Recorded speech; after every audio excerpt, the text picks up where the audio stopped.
Hey hello friends, welcome back to our channel. আশা করি তোমরা সকলেই ভালো আছো। আজকে আমরা কথা বলবো লোকেশ কানাগরাজ এবং ওয়ামিকা গাব্বি অভিনীত ডিসি মুভিটা নিয়ে, যেটা ডিরেক্ট করেছেন অরুণ মাথেশ্বরন। সান পিকচার্স এটার প্রডিউসার।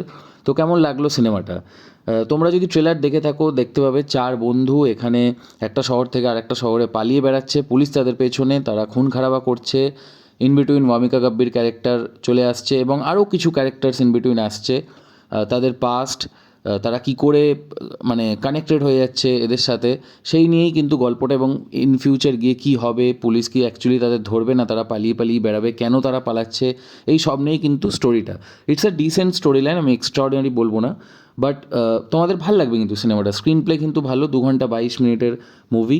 এই সিনেমার পারফরমেন্স নিয়ে যদি বলি, লোকেশ, ওয়ামিকা এবং বাকি প্রত্যেকেই ভালো কাজ করেছেন, কিন্তু প্রত্যেকটা জিনিসকে, গল্প থেকে, স্টোরি লাইন থেকে, পারফরমেন্স থেকে, প্রত্যেকটা সিনকে কিন্তু এলিভেট করেছে এখানে অনিরুদ্ধের ব্যাকগ্রাউন্ড মিউজিক এবং মিউজিক। অসাধারণ, next level. We are going with 3.5 out of 5 star.